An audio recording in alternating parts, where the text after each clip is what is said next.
Hi guys, good morning everyone. Welcome to our channel. And today we will be having another day and another reflection on the Catechism of the Catholic Church. Okay, before we begin, let us together pray. In the name of the Father, Son, of the Holy Spirit. Amen. Hail Mary, full of grace, the Lord is with thee. Blessed are you among women, blessed is the fruit of thy womb, Jesus. Holy Mary, Mother of God, pray for us sinners, now they are for death. Amen. In the name of the Father, Son, and Holy Spirit. Amen.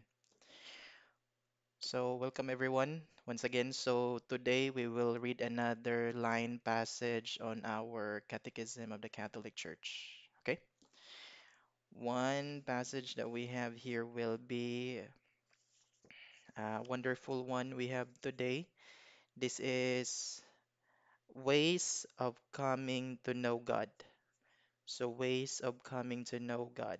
So, mga paraan or pamaagi para kita makahibalo or will know or learn about God, that somehow God exists.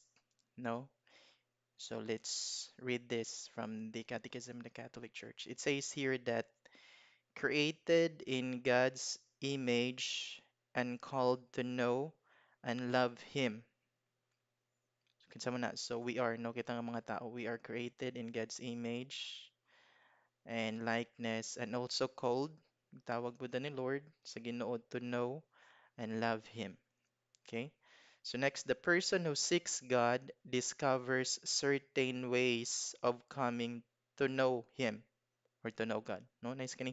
Ang tao ding seeks or gapangita sa Ginoo would somehow discover certain ways. So na mga paraan or pamaagi nga we get to know God or get to know the existence of God nga nagiginoo, no?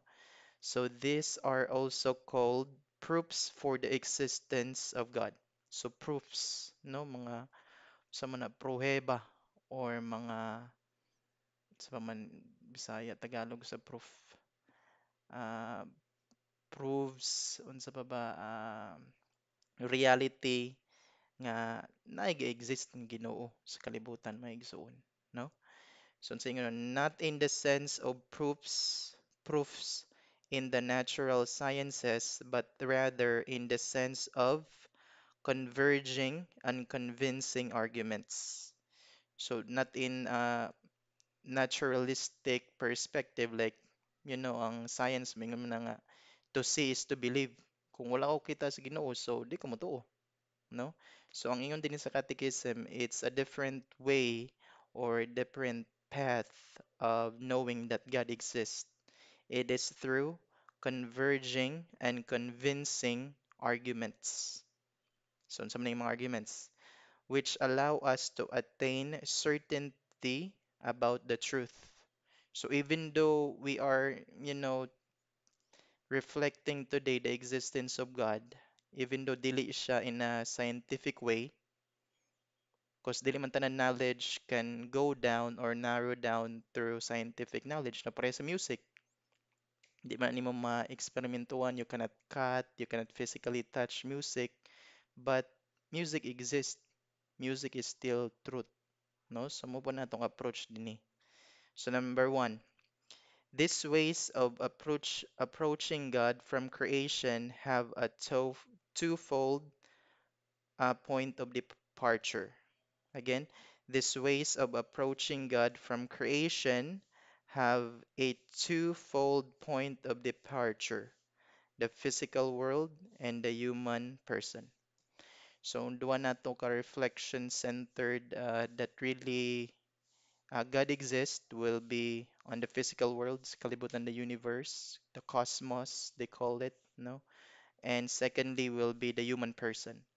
So by looking at the world and the human person, we can get to know specific and convincing arguments nga na Ginoo maigsoon. So number one, samni, the world. Let's start with the world sa Earth, cosmos, or the kalibutan. No? Starting from movement, becoming becoming contingency and the world's order and beauty.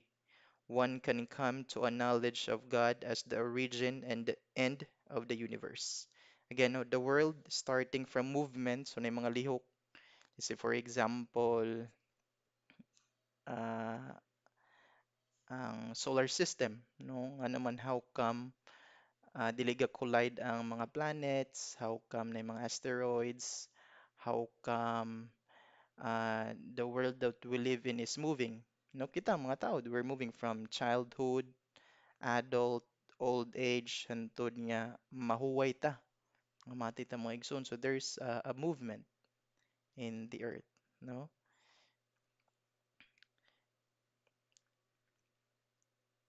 Unsa pa ba?